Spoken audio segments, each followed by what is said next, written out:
Welcome to United Shades of Gray, Conversations of Race in America on WSGW. Now, here is your host, Kareem Bowen.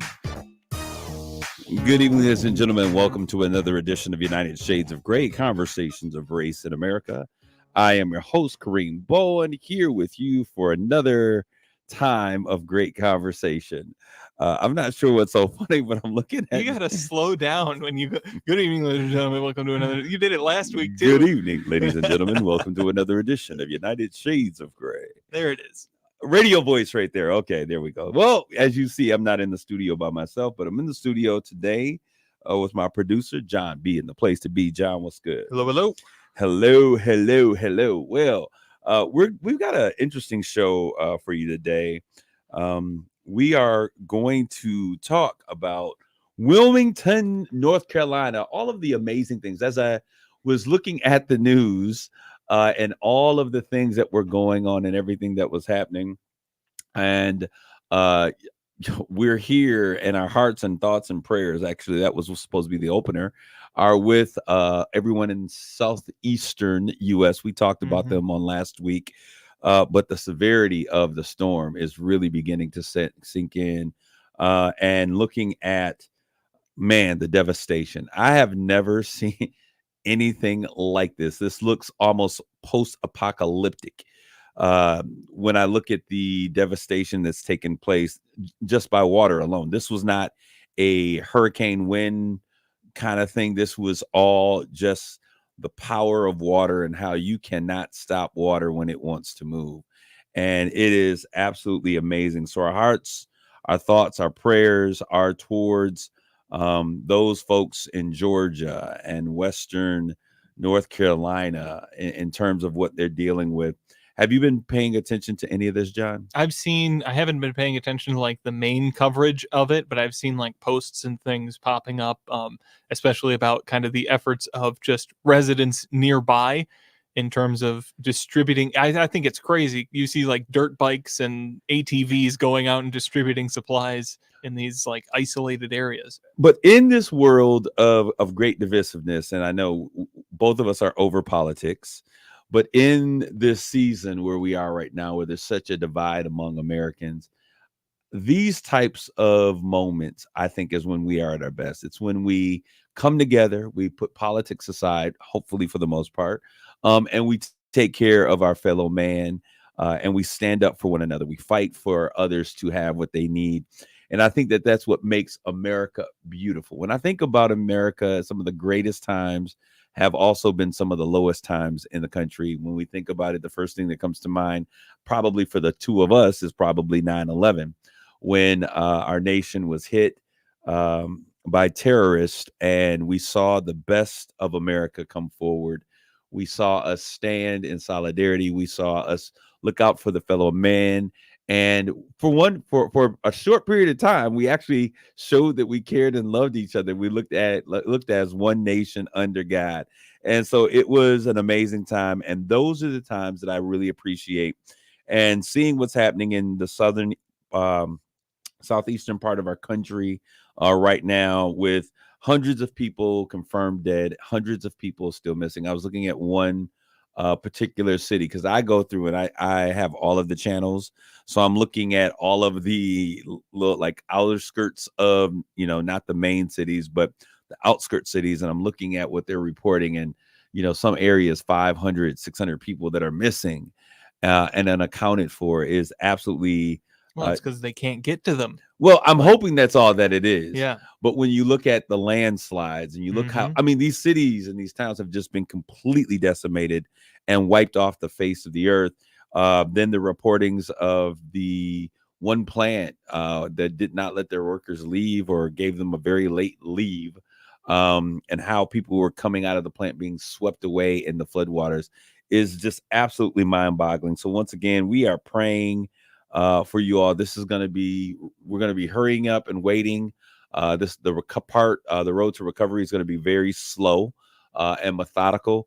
And so, man, so much going on. And these are the times when I wish I could be a FEMA worker sometime and just go down there and I don't know what, pass a bottle of water, jug of water, or do something. But there's so many Americans out there who I consider American heroes who are out there doing the work, setting up food trucks and things of that nature. So continue to pray for them down there in the southeastern part of the country. Could keep the faith, hope alive. There have been all kinds of conflicting reports. Now, one of the things that I did hear, which is problematic, is when our president said that, you know, we can't stand a few more of these storms taking place, you know, just financially. We're just strapped. We got 9 wars going on. We're funding a whole nother country with what they got going on. There's a lot happening in the world. We haven't been able to pay for anything for we'll just borrow more money alive. from China, I guess, right? But so our hearts, the idea was that our hearts and our thoughts and our prayers are with those in Atlanta, Georgia, Florida, and North Carolina, and the other affected areas. Now, I do want to turn to something that I've been talking about and hadn't said anything for a while because there was nothing to say. But as you know, you may not know, Tyree Nichols, the young man that was pulled out of his car and beaten by officers, there was finally a verdict on the state of those officers. Now, there were initially 5 officers that were a part of this case. 2 of those officers turned state's evidence and began to prosecute, which means this is interesting because they said that they were guilty. They beat him to death. And I watched the video, and you see the officers pulling him over, pulling him out the car. And there were all of these stories about some girlfriend that they, you know, it was over a woman or something, whatever. But you hear in the videos, that was released, police officers said, "Hey, turn off your video camera. We got to get our stories together." And they're trying to get and sync their stories after the fact. Yeah. This is horrific. This is the stuff that makes your skin crawl and your stomach turn. But they were found guilty. Well, 3 of them did not have the larger charge of violating his civil rights, which led to his murder, but to lesser charges. But this is the crazy thing. So 3 of them took it to trial, and they were off on the highest charge. But the 2 that pled guilty to the highest charge. And now, so they all have to deal with sentencing. I guess this is, you take your gamble in the court. Sometimes it plays off and sometimes it doesn't. But the 29-year-old now, his family is thankful for some type of response.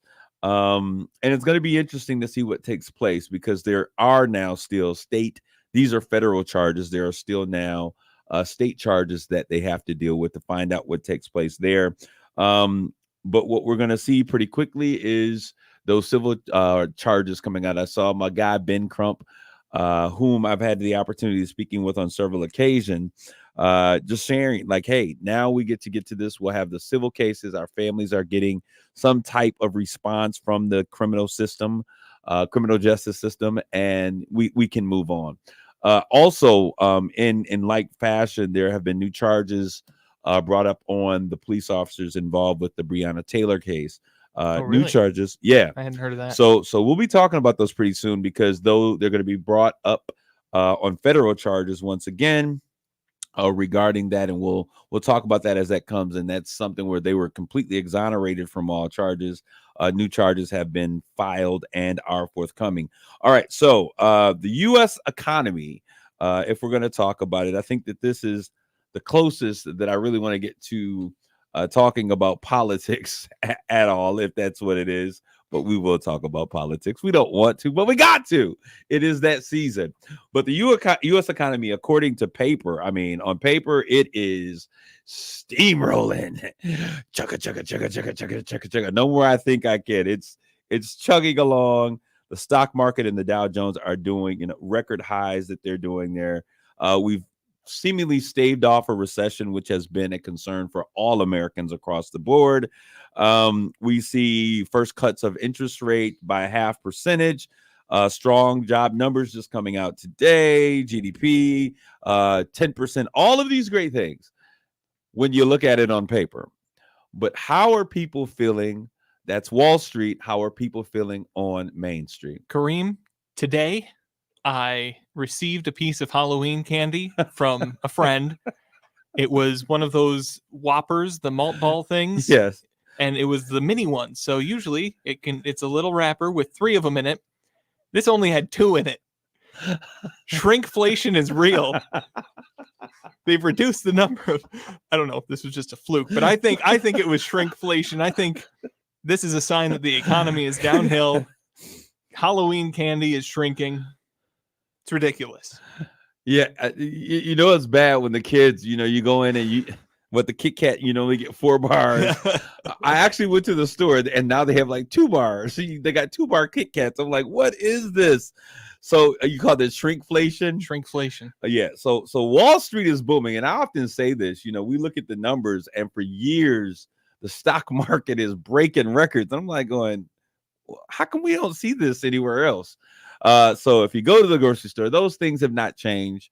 As you all understand and well know, it takes some time for those major milestones to get down. And sometimes it seems like they never really get to where we are when we look at the price of gas and the things that we're paying for.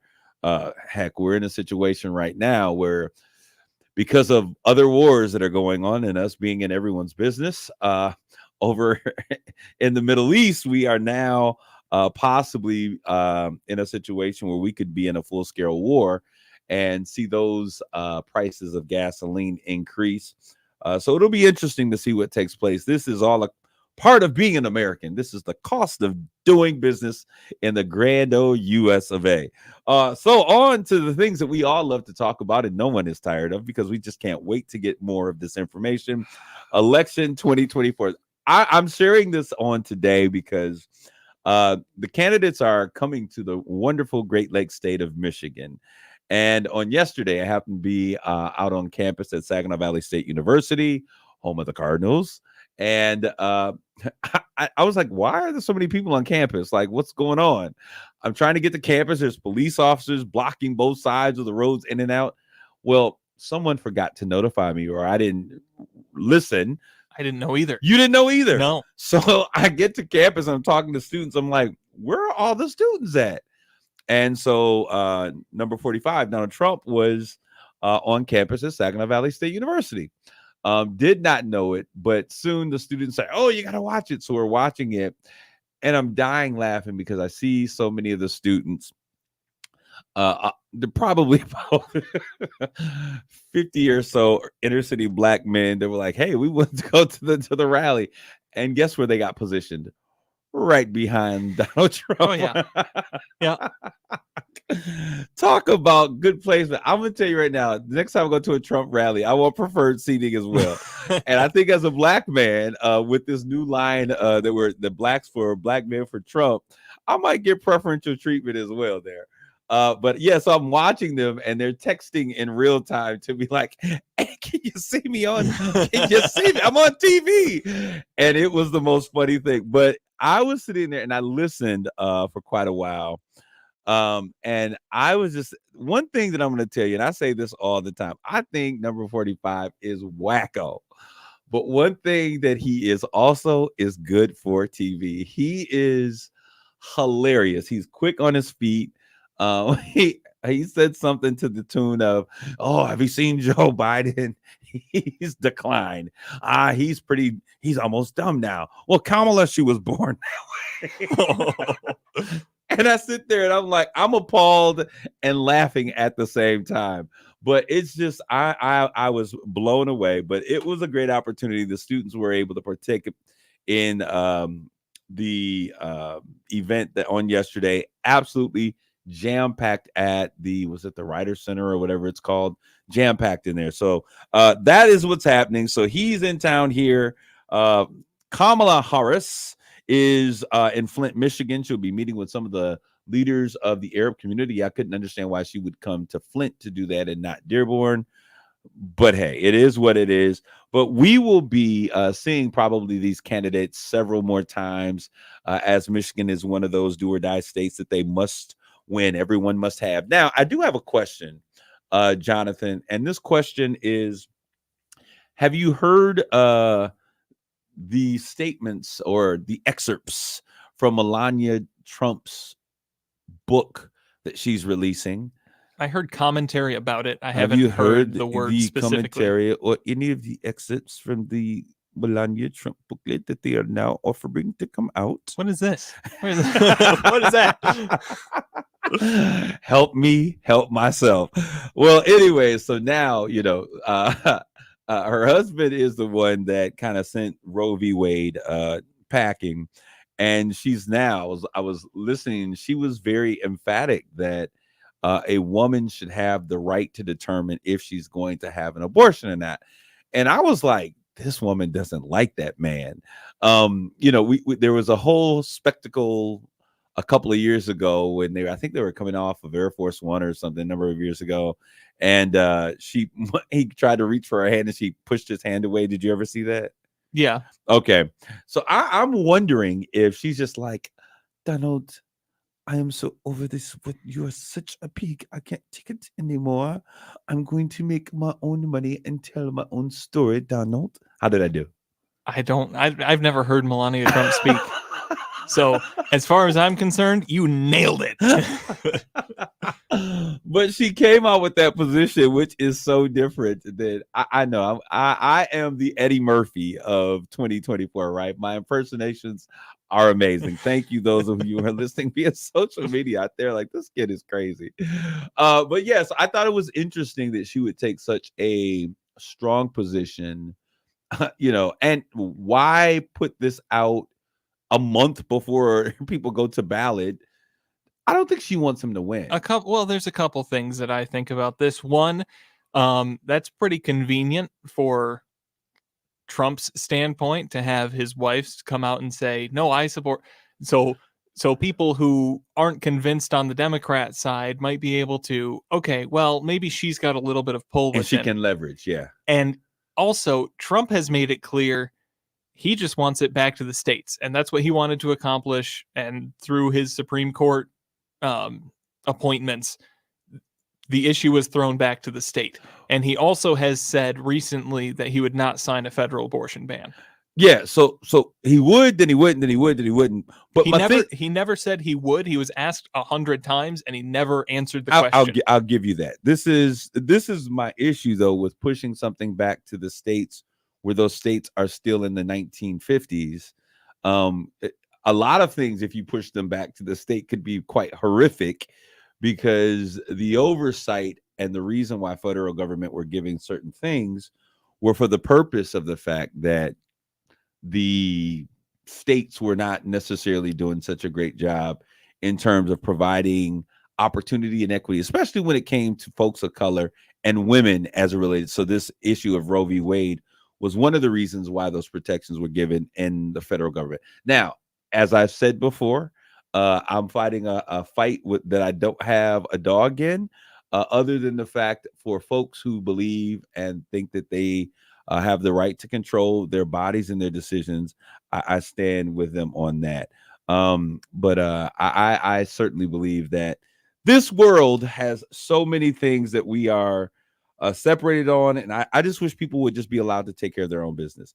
Now, I don't want to talk about the debate because I thought the debate was retarded. Excuse me. Let me take that back. Can we edit that out? Yeah. Yes. I did not like the outcome of the debate, and I apologize for the use of the word retarded. Something that we grew up as kids that we just never got away from. So I certainly don't mean to impugn anybody. If that word offends you, I certainly apologize on today. But it was a bit of a crazy spectacle. I'll say that. I've never seen two people debate. I thought it was going to break out into a love fest. Like, I was just waiting for Love Shack by the B-52s. Is that who sang that song? I don't know. The Love Shack. I know what song you're talking about. This isn't going to help. Jonathan. We can't get together. Well, anyway. Now you're going to get us copyright struck too. Man. So when this portion of the show is edited out and you just see me moving and dancing and my lips moving, but you don't hear, that's what it is, copyright infringement. But it was just the most interesting situation, because it was almost like they were like, let's see how much we can agree here. Oh, I agree with you. Very nice words. I don't disagree. Here's why. Both of these VP candidates are meant to center their presidential I would agree candidates, with that. and so they can't take an extreme position on either thing. But doesn't that come off as disingenuous? No, I think generally speaking, I liked that debate more than I disagree with you, and I liked that better because you can say I agree, and if you listen to what they were saying, it was I agree with you on this, but not on this. No, I now agree. I like that the ability to civilly disagree. I agree with that. Yep, and that's part of what we saw there. But I don't agree with the hugging on issues that we don't agree with, because think about it. So that was what we saw on TV, which nobody was really paying attention. And then the next day they're back yelling at each other. And so I think these things are crazy. For one, cannot wait until this season is over. Jonathan, have you made up your mind? I know you're a part of that 2% of the population that are still undecided. I'm a fence sitter all the way. You Do know you me. believe that? Do you believe that people are still undecided about who they're going to vote for? No, I think people are undecided about if they're going to vote. Ooh. I think it's one of those people think if I'm going to vote, this is who I'm going to vote for. But people aren't decided on if they're going to vote. For an election that is billed as one of the most consequential elections of The a last lifetime. 4 elections have been Well, billed this as the one most is the most consequential. This one is even more consequential than the last election. I disagree. Well, that's what they say. So I'm just telling you. So, but with the billing that it has, do you think that what do you think the options are? And this is just me kind of thinking out loud. What do you think the opportunity is for this year that we might see fewer voters voting than we saw in the last election? I think it's pretty likely, actually. The abortion issue on the ballot last election cycle brought a lot of people out to vote, and how much that was pushed. And they're trying to revive that issue again. And there's just not as much consequence to it this time around. Because as I've said, Donald Trump has accomplished what he wanted to accomplish with it. But that brought a lot of people out to vote. I think generally speaking, the decision is, am I going to vote? And let me ask you this question, because I'm of the opinion that young people are jaded by these candidates and by this whole election cycle, for some reason, it just seems to me, I've talked with so many young people, they're just like, we're not going to vote. really? Yeah. So many young people that are just saying, hey, we're not going to vote. I thought I was in the minority with that kind Really? of just burnt out and like, I don't like this. What is it about this? I thought people were fired up about this. That's because you've been watching CNN. It maybe. But what are you're ready for this to be over? Oh yeah. I think most people are ready for this to be over. I'm tired of yard signs. Now, what's interesting is that I haven't seen any signs in Michigan I say any, I'm exaggerating, but very few Kamala Harris signs. I saw some Biden Harris signs where they just kind of drew a line through. They drew a line through Biden and left the Harris up there. We're cheap in Michigan. We don't want to buy a new sign. What are you talking about? We'll get a Sharpie. We'll write walls on the bottom there. Have you seen the price of eggs and milk these days? Hey, we gonna hold on to that $15. I don't. How much is yard sign? $12, $6? I don't know. I haven't bought one. I'm cheap. Wow, this is crazy. Okay, we're gonna get to the main conversation today, and we have a good one for you. We're gonna talk about Wilmington, North Carolina, 1898, an American election. I know we're talking about 2024's election, but we're gonna have a conversation that is really interesting about a coup d'etat that took place the day after the election in the great state of North Carolina. I want you guys to take a quick commercial break. Tag, like, share this conversation with your friends, and come on back with more United Shades of Gray, conversations of race in America.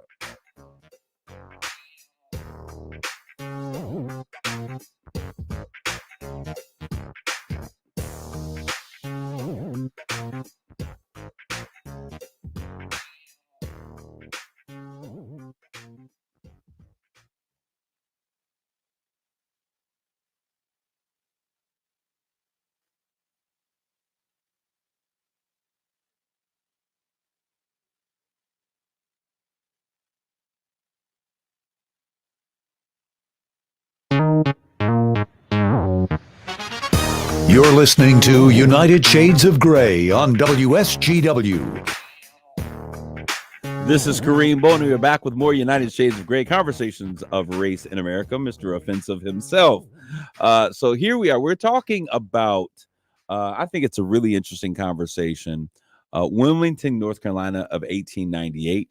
And we're going to talk about an American election. This is such an interesting conversation, considering the fact that we're talking about election, considering the fact that so many things such as Black Wall Street, and things of that nature. Lake Lanier in Atlanta, Georgia is another example of this conversation of where we have seen greatness, take place, and then just the greatness in America and humanity, and then also the other side of that.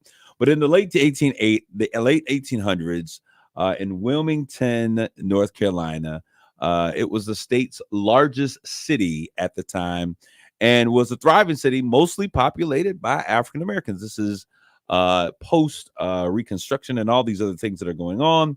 The unusual degree of Black prosperity that existed at this time was absolutely amazing, with elected officials coming from North Carolina out of the city that were African American, doctors, businessmen, all types of folks. There were cities and businesses and buildings and booming economics for African Americans. And in 1898, that is the year that we're going to take a look at, Blacks were a part of what I call the Party of Lincoln. It was when, which makes sense when are you going to say something to me? I see you over there pushing buttons. Nope. Okay. The Party of Lincoln. And it makes sense considering that President Lincoln was the one who signed the Emancipation Proclamation, freeing Blacks to fully engage and be American citizens. And so Black people initially, historically, have been Republican in terms of their political stance.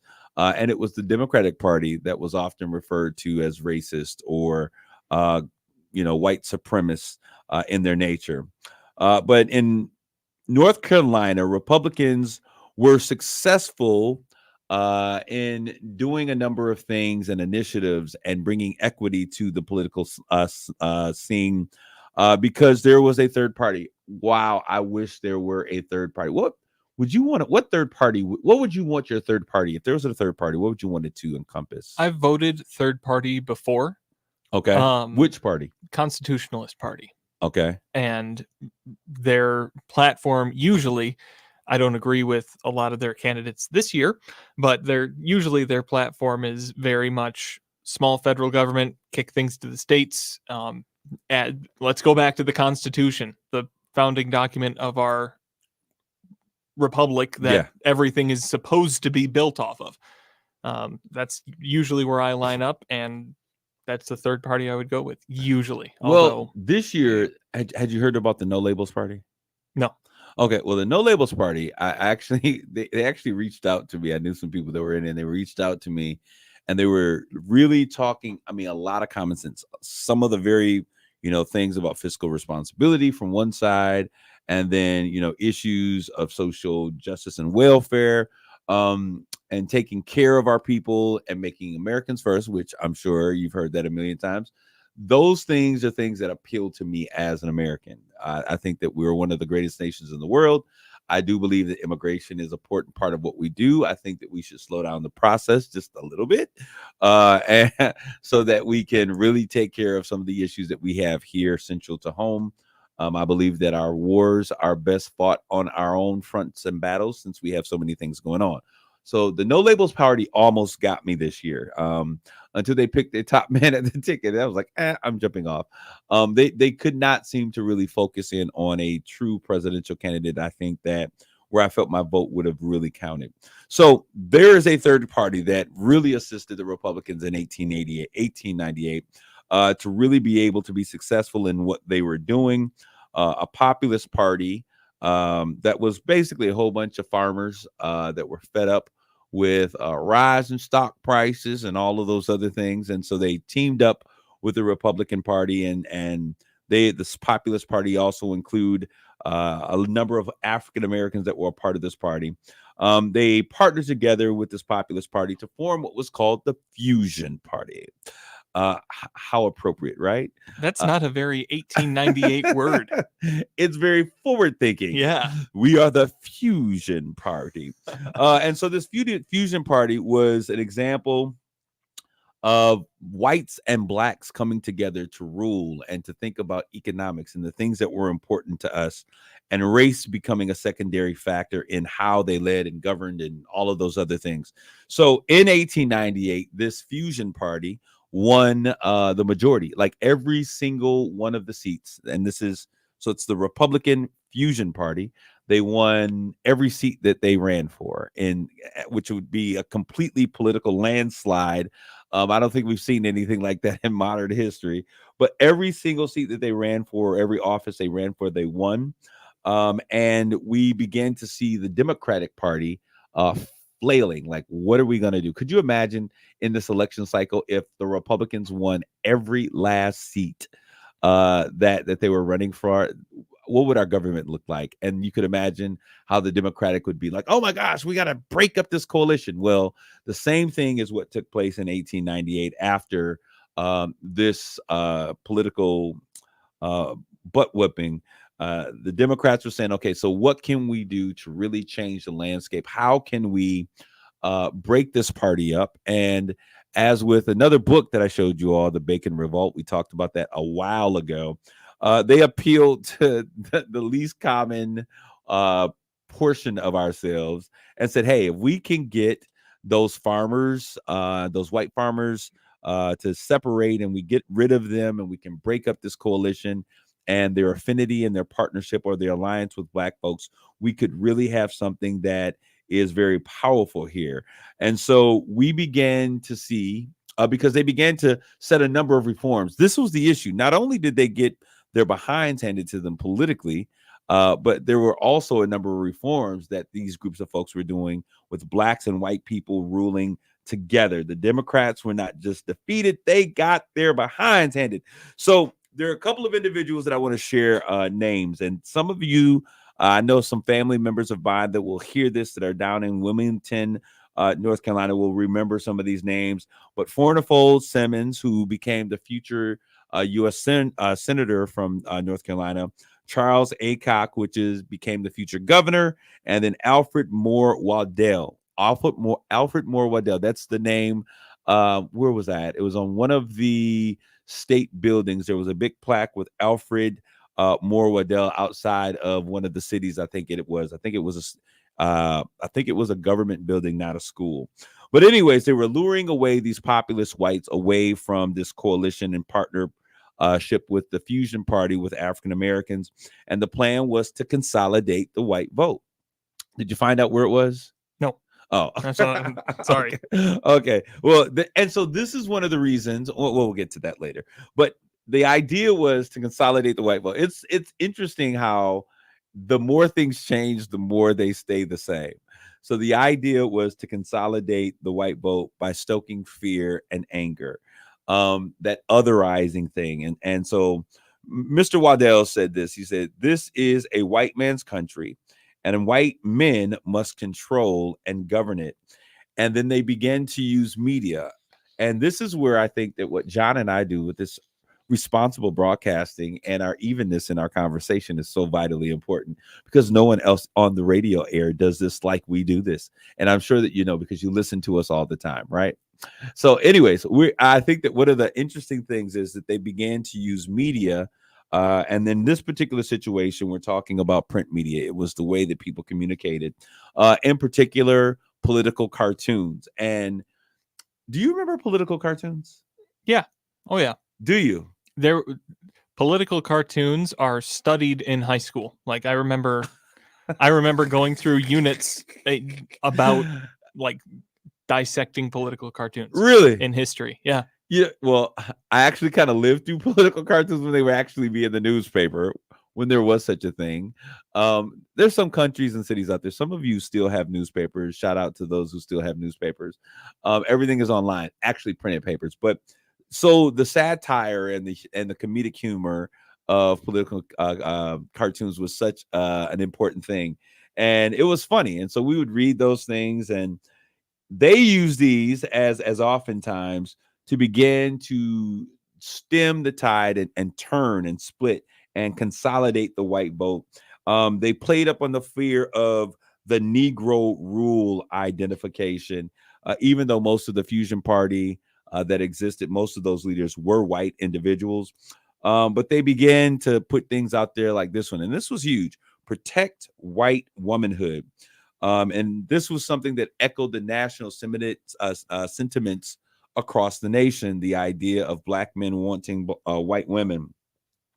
And once again, our dear friend Mr. Waddell said that if it no, this is a woman wrote into one of the articles, and she said that if it takes a lynching to protect white women, I say lynch.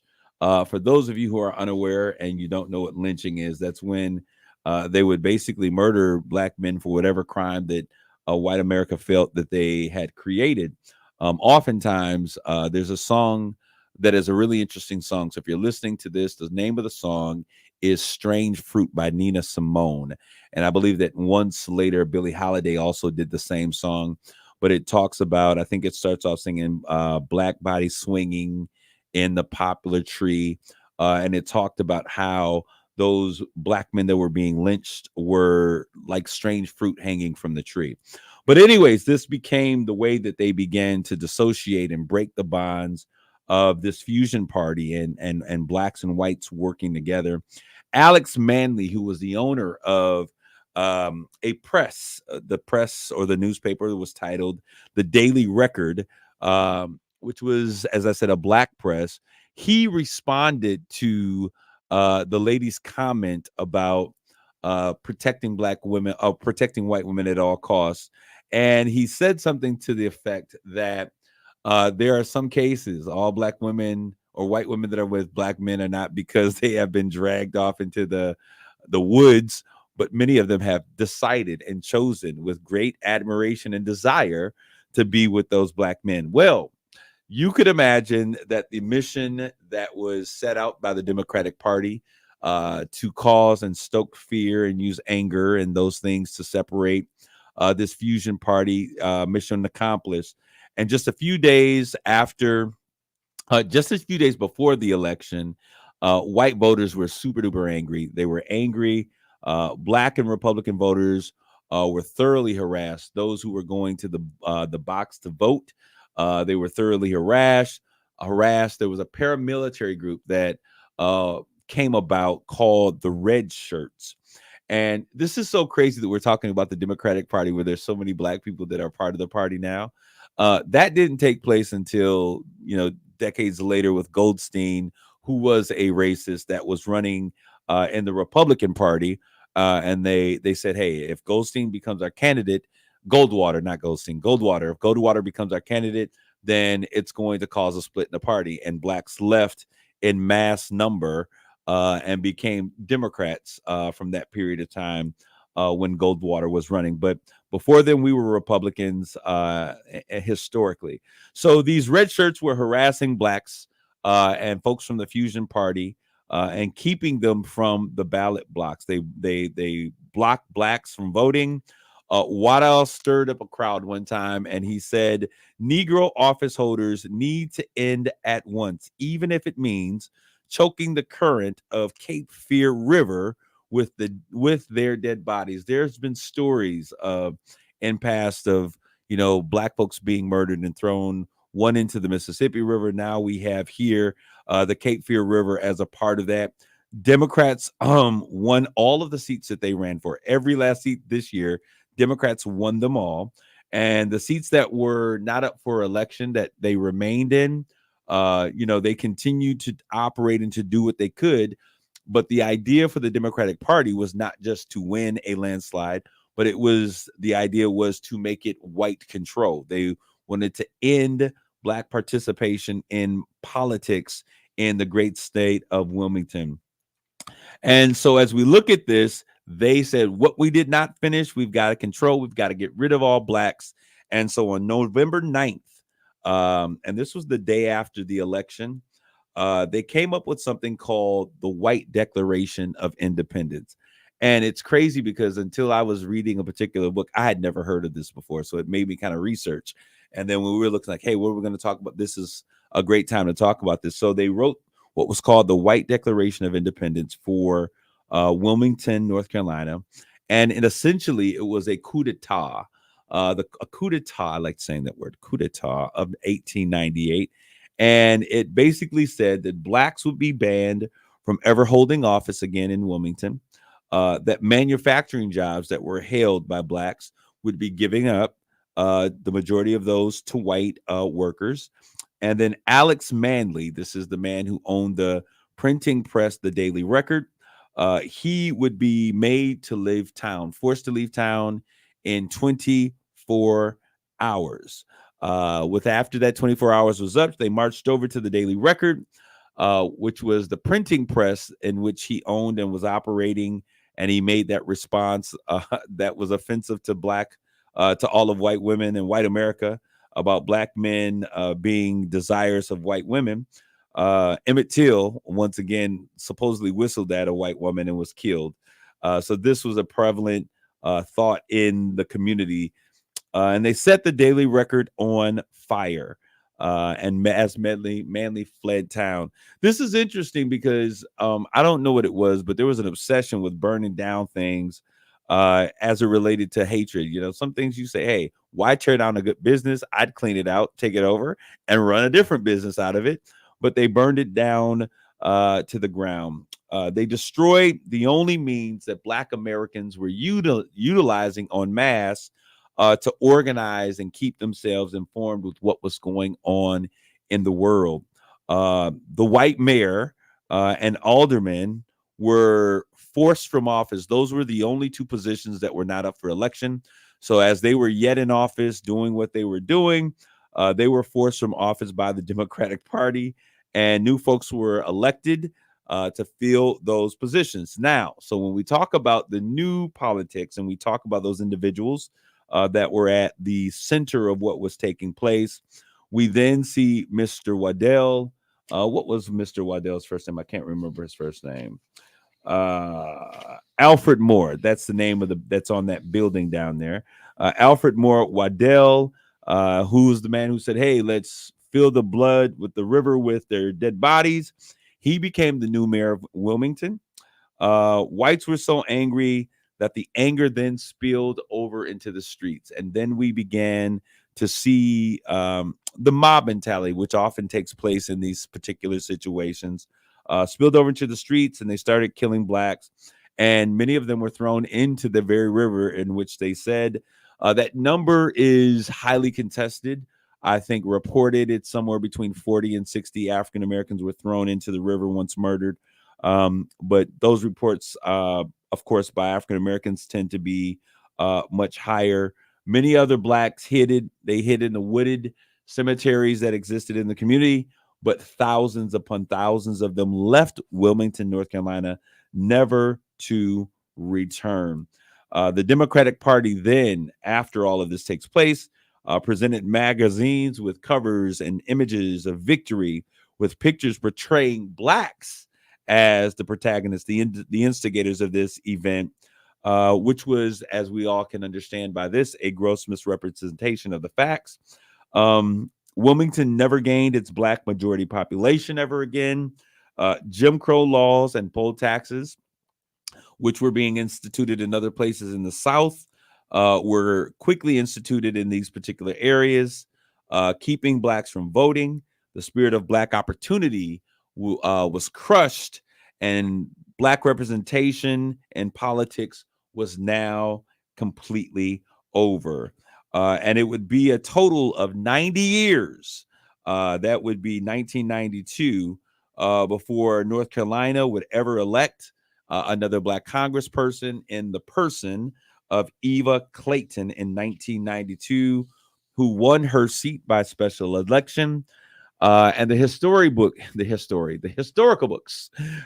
books say it was an unfortunate situation. This is how it's written in history as we look at some of those books and texts that exist. It praises Charles Aycock and had said that he had a keen mind and clear heart, and he was one of the best friends people of color could ever have. He was one of the leaders of the coup d'etat.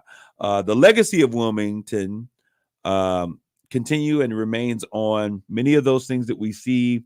The names of individuals are on buildings or on statues, on schools and marquees across the city. But the political oppression, gerrymandering, voter suppression laws, those issues yet remain. And if you're paying attention to politics, historically, these are some of the things that have existed in the past after Jim Crow. And we now see those same battles being fought by individuals today, still fighting for equality. So what does this tell us? It's an interesting point in history. It tells me a number of things. One of the things that it says to me is that when we get out of our way and we really work as a nation and we put race aside, that we can do some amazing things, and we as a people become an amazing nation when we embrace the diversity that we have available and everyone's in the room. The other thing that tells me is that the more things change, the more they change the same. And if we are not students of history, I often say that history is lost on the young who are not students of history. But if we don't pay attention to history, we'll be destined to make the same mistakes. Mr. Rowe, who was my history teacher, Mr. Baldwin, who was my history teacher back at Carleton High School, used to ask us this question every day we would come into class. He would say, "What is history?" And then someone would answer the question, raise their hand and say, "Records of the past." And he would ask the next question, "What is the purpose of history?" And we would raise our hand again and we'd say, to learn from past mistakes. So history are a accurate record of the past. And the purpose of history is that we can learn from our past mistakes. And as we look at this is just another example when we talk about the disproportionality of Black folks in politics. It's not that they were never there. It's that someone comes along every now and then and they stoke our greatest fears.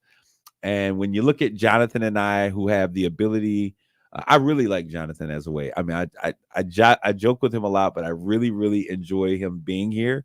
I had a conversation with our dear friend, Mark Bassett, who's going to be coming home in November, just one short month. I think about how we're able to forge these great relationships, these bonds, and then to have someone come in because of their desire, because of a need for power, to stoke the fears and the worst parts of ourselves, and to cause us to break those bonds for the gain of power and profitability has been something that has happened in the past. And so I say that to all of our people that are listening today. Let's rise above the fray. Let's show that we are stronger together, that we are better together. Let's show that they that are against us are not more powerful than those that are for us. Let's come together, put our heads together, put our hearts together, and become stronger. Had you ever heard of this story, Jonathan? I had not. You had not. I learned something today. Jonathan learned something today, which is really kind of hard because Jonathan is a well-read young man. Jonathan, how old are you again? 26. 26 years old.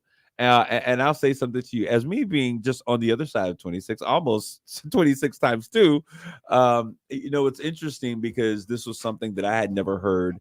And I was actually reading another book that mentioned this, and I got stuck down the rabbit hole of finding out answers on this, and found this legacy, this nugget of history that I'd never heard of as a grown adult African-American male myself. So history is so vitally important.